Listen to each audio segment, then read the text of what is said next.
A few years ago, I had the chance to put together a team to go to Mali, Africa, a group of dental and medical professionals. Mali, Africa is one of the poorest countries in Africa. The average annual income in Mali, Africa is $200 American per year. People die, thousands of people die every year in Mali, Africa as a result of infection, dental infection. They can get so severe, it could take your life. We planned for months and months, traveled halfway across the world to literally go save lives.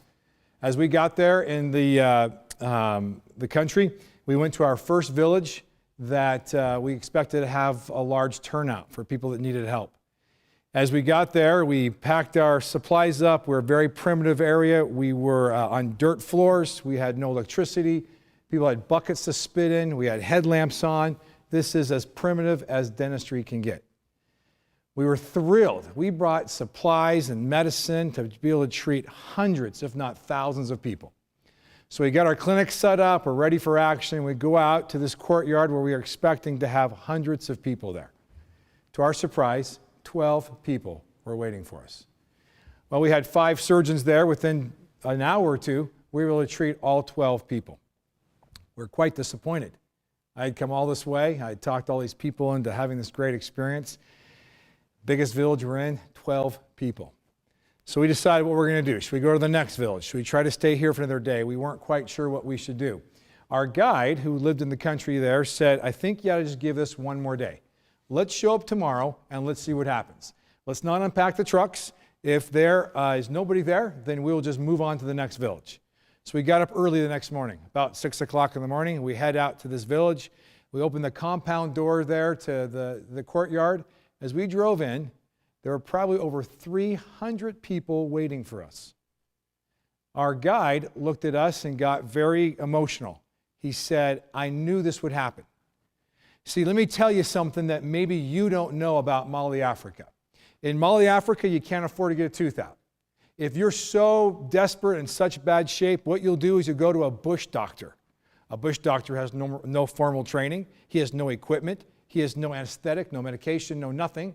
So what you do is you go to his little place, you lay on a table or on the floor. Someone will sit on your feet, other people will hold your arms out, and he will then take a couple of sticks, place it into your mouth to prop your mouth open.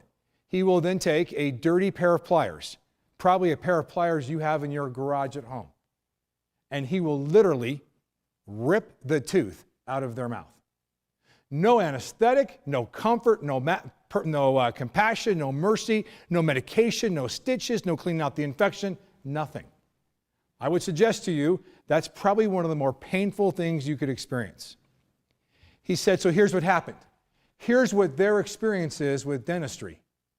So yesterday, 12 desperate people showed up to get help.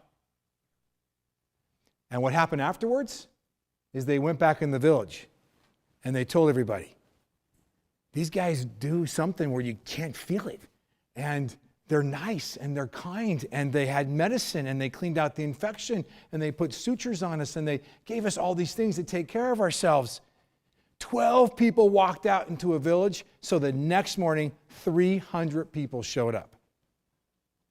My friends, let me suggest this to you. Every single one of us has infection and pain that's going to destroy us if we don't get help. Every single one of us. The challenge is we don't know where to find safe places to get the treatment. And even worse, we have all been exposed to, quote, bush doctors. People that don't have the skills and the talents and the abilities to help us. And consequently, how many people have you reached out? Or how many people have tried to reach out to you to correct you or help you without the proper skills and tools? They can do a lot of damage, and it can be really painful. So I've had the opportunity to be involved in lots of different things in my life. I've got 9 kids. I know what kids are struggling with. I run a private high school where we deal with all kinds of ideas and new ways of looking at education. I have the opportunity to work with young adults. I have interviewed probably over 8,000 young adults. And I will tell you, there's a common pattern that occurs that destroys your lives. And I have found 4 simple steps that I want to talk to you about briefly of how we can accept the fact we all need help with our pain, with our challenges. And how can we do that in a safe environment? And how do we have the right kind of people to help us? The first step is you have to learn how to discover truth. Discover truth about you, about who you really are, about what your potential is, what your talents are, what your gifts are. How do you do that? See, when I was a kid, I had a speech impediment and they kicked me out of school. I went to Stanford University when I was 5 years old because I couldn't speak.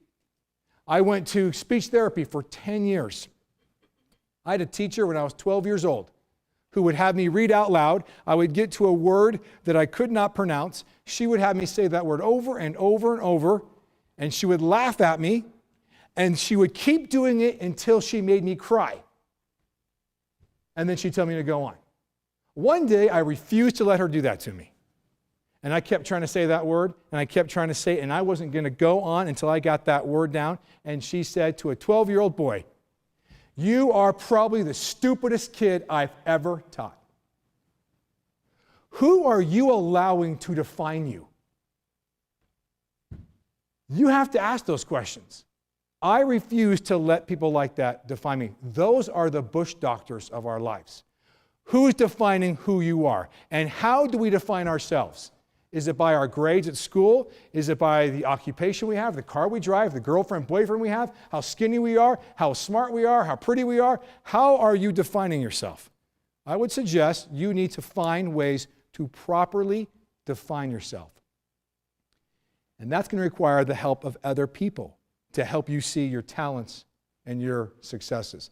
Here's what happens when you start to discover who you are. When you start to figure out that you've got purpose and meaning and you start to define your lives properly, here's what happens. Personal responsibility. When you start to see who you really are and the contribution you can give, it does something to you, and no longer can you blame a speech impediment or your math teacher or your parents. You start taking personal responsibility to obtain what you know in your heart, that's who you are. How well does this world take personal responsibility? Not very well. If you are brave enough to take personal responsibility, here's what's going to happen next.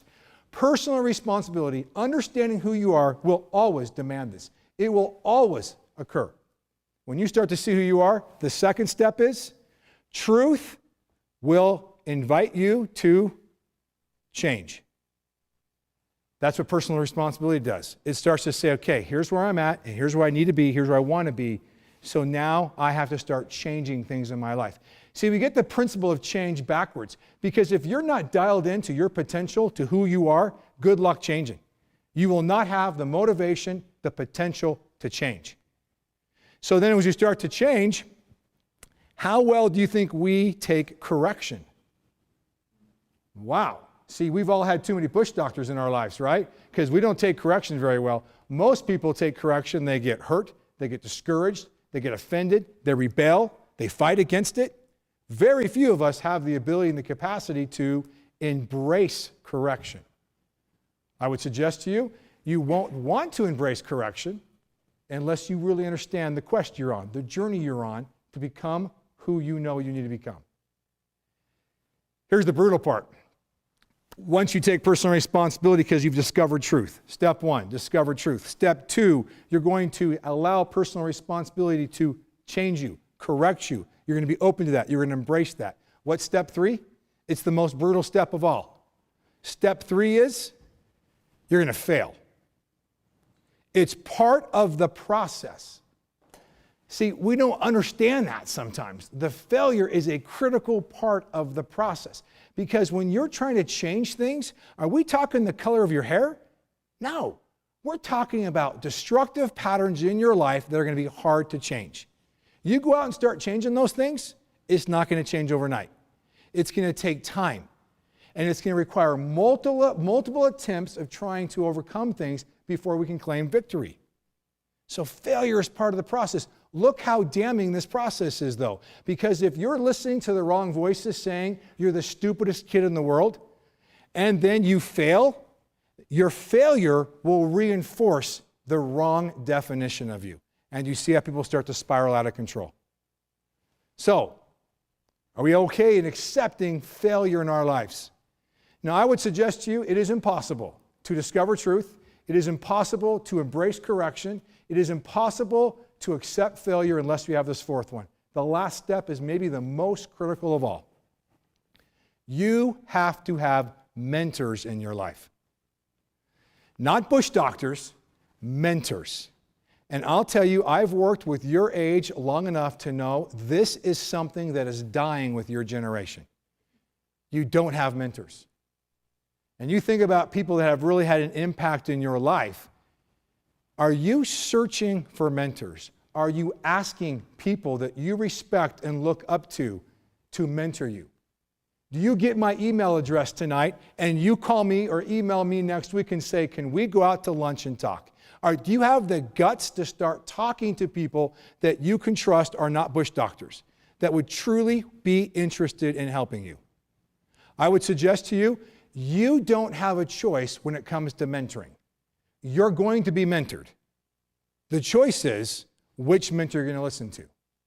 Are you going to listen to the Obi-Wan Kenobis in your life, these great mentors that can pull the best out of us, or are you going to listen to the Darth Vaders of your life? Because they're there, and you're listening to one or the other of them.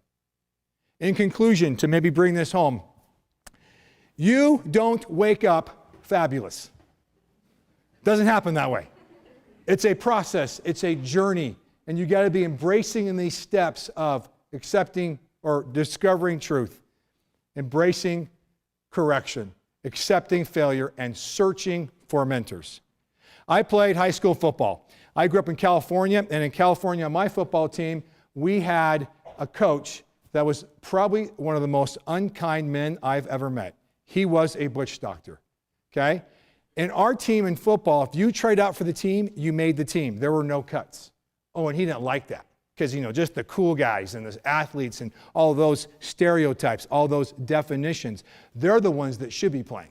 So he didn't like it that everyone could try out for the team. So my senior year, the summer of my senior year, we're starting our summer training. And 3 guys moved into the neighborhood and they tried out for the football team. They all made it. These guys were new to the area. They were all big, overweight guys. Never played football before. And here they come the first week of practice. And I can already tell, because I've seen this coach destroy people. Because what he would do is that he would crush them so they would do what? Quit. Okay? There are many people out there like this, sadly. Okay? So I watched this coach yell at these guys. They're the slowest ones running the laps. They're not doing this right. They're not doing that right. He's calling them names. He's making fun of them. He's getting other players to start kind of picking on, teasing on them. Okay? We're first week of practice. Friday morning comes. 2 guys out of those 3 didn't show up that morning. Killed me. I thought, that coach just destroyed 2 more people. So then Friday, the one guy who showed up, he was about 320 pounds. His name was Wes. He shows up for practice that day. We start doing up-downs. You know what these stupid things are that dumb jocks do, right? They run in place, the whistle blows, they jump to their chest, and then they bounce back up, okay? I'm not sure the purpose of all that, but that's what they do, okay? So we are doing up-downs. And if you don't do the up-downs with a certain period of time, then you have to do them over again. And these are hard to do. So guess what? 320 pounds, who do you think the last person off the ground is? Wes is. And I could see what was going to happen. So this coach said, after we did 10 of them, thanks to Wes for being the last guy up off the ground, we're all going to do 10 more of them. We start doing 10 more. Thanks to Wes, we're all doing 10 more. And I heard him start calling him some names, and I heard him start making fun of him. Pretty soon, the other members of the team started doing the same thing. Yelling at him, making fun of him, get your blankety blank up off the ground. Wow. I sat there on the very last row with Wes right in front of me, running in place, watching the destruction of somebody, watching the power of a bush doctor. And then I saw something that was absolutely incredible. This concept and idea that we all need to be mentors. See, if you want to be healthy, if you want to be well-balanced, you got to be doing 2 things. You got to have mentors in your life that you're learning from, and then you have to turn around and be mentors to other people. That's the proper balance. That's where you'll discover great happiness and joy in your life. So I'm back there, should have done something, but I didn't. Instead, the star running back of the team on the front row, he runs around to the back right next to Wes. I'm wondering what's going to happen. Is he going to call him names? Is he going to hit him on the back of the head? What's he going to do? I'm hearing him as we're running in place. I hear the star running back look at Wes and say, Wes, don't you dare quit. The whistle blows. We all jump to the ground. And guess who's the last person up? The star running back. He laid on the ground until Wes got up. And he did that 10 times.